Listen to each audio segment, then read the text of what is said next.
anybody's actually publicly acknowledged Francesco Fantin. This will be the first time you've murdered him. I've done 70 years to the day. Now, I'm not going to say much about Francesco because we've got Dr. Joseph here, and he's written a tiny book about George and two other Italian anti-fascists. So the whole story is in the book. So I'm going to get George to do a small presentation to tell us about the man. All I'll say is that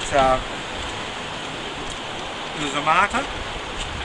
He was a young man. He came here in 1924 fleeing persecution from Italy. He was a labourer, a woolen mill worker, cane cutter, sawmiller. But what made him important was he was an anti-fascist. And in the 20s and 30s in this country, you've got to remember that successive Australian governments saw Mussolini's Italy and Hitler's Germany as examples of the way society was going to go, and and the anti-fascists had a difficult time. And the reason we gathered here is that in March 1927 or 6? March 1927, the Matteotti Club was centred here in this building. Matteotti was a socialist Italian parliamentarian who was murdered by the fascists in the 20s in Italy. And three anarchists, Italian anarchists in exile in Australia, formed the club. And Francesco Fantin was one of those three people who formed this club. So if anybody had a pedigree of being an anti-fascist in this country, it would have been Francesco. But in 1942, with the fall of Singapore and the racist hysteria that was sweeping the country, Italians of all political persuasions, sworn enemies over decades, were herded together in the same concentration camp. And on this day, on the 16th of November 1942,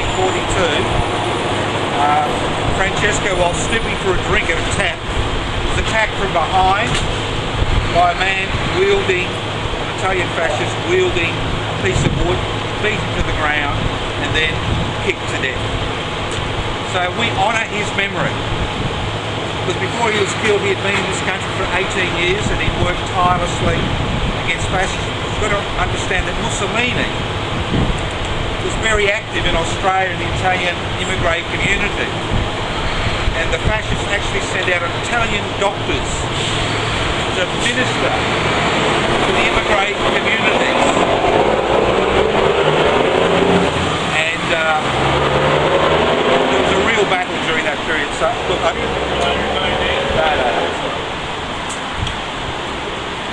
don't think they understand the nature of the I think they're private apartments now. They're private apartments and businesses. So all I'm saying is, welcome.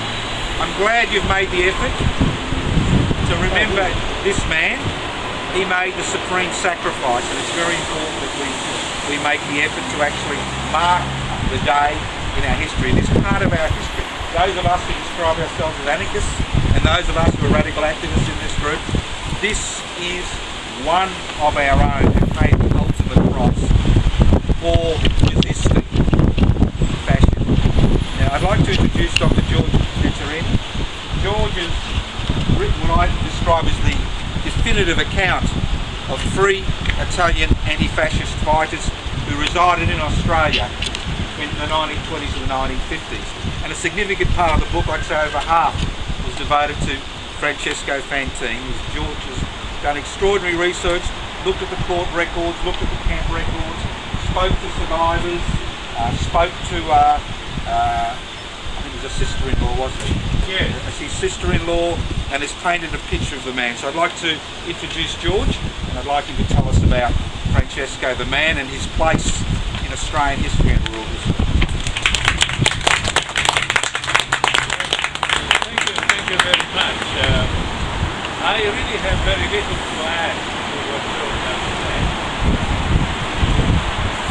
because Joe is quite familiar with the figure, and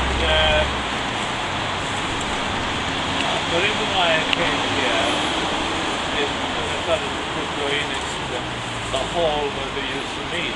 Until say, well, I remember at the time when I was writing this, I got in and I was able to see. And I think that, I'm not sure whether it is still the case, but when you go out, if you look out, the wall which is facing north, up, still carries the writing, Club Matteotti, if it is still there. No, they've painted it over. What they've done is they've kind of privatised the wall now. So they've painted it over. And at the time it was still the Horticultural Society. And they let me in and they showed me everything. I really have hardly anything to say about it. Tell us about the man, because you would have learnt about the man in your research. I think that from the human point of view, he was a fairly enigmatic figure. He, more than an activist,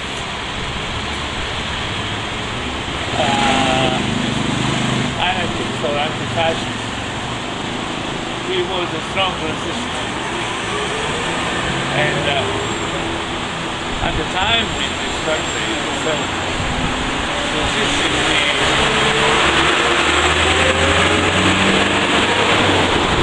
the wave of fascism.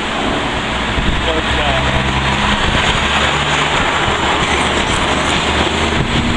don't worry, it was a very serious enterprise. You see, this was the time when the premier of Victoria, I forgot his name, but in 1923, went to Italy and was received by Mussolini. And of course Mussolini, who was a buffoon, but of the Italian Catholic type, had this huge study at Palazzo Venezia with marble floor and great decoration, and it was at the end of the study, on a corner, fairly in a dark point, with this huge desk. And the propaganda of the time was to the effect that no one would had ever seen Mussolini standing up. But knowing that the Premier of Victoria was coming, Mussolini stand up, walked across this hall, which is about 18 meters, about almost 50 feet in your language, and went to welcome the Premier because Victoria was, well, not the state, but Melbourne was the center of the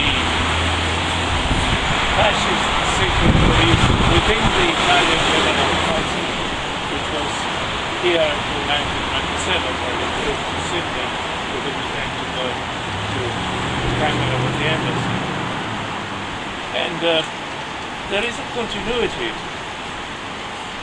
of this inclination of this corporate, conformist, well-performing, and quote democratic and quote societies would have to be turned. Because in 1945, there was a premier, another premier, this time of the agrarian of the National Party. His name was Argyle, if I remember correctly. And he was premier between 1938 and 1945. And he was extraordinarily welcome in the fascist circles. And after the defeat of fascism in Nazism in 1945, gave a public speech regretting the loss of two such great, important law and order people like Mussolini and Hitler, who in fact were law and order, there's no problem about it.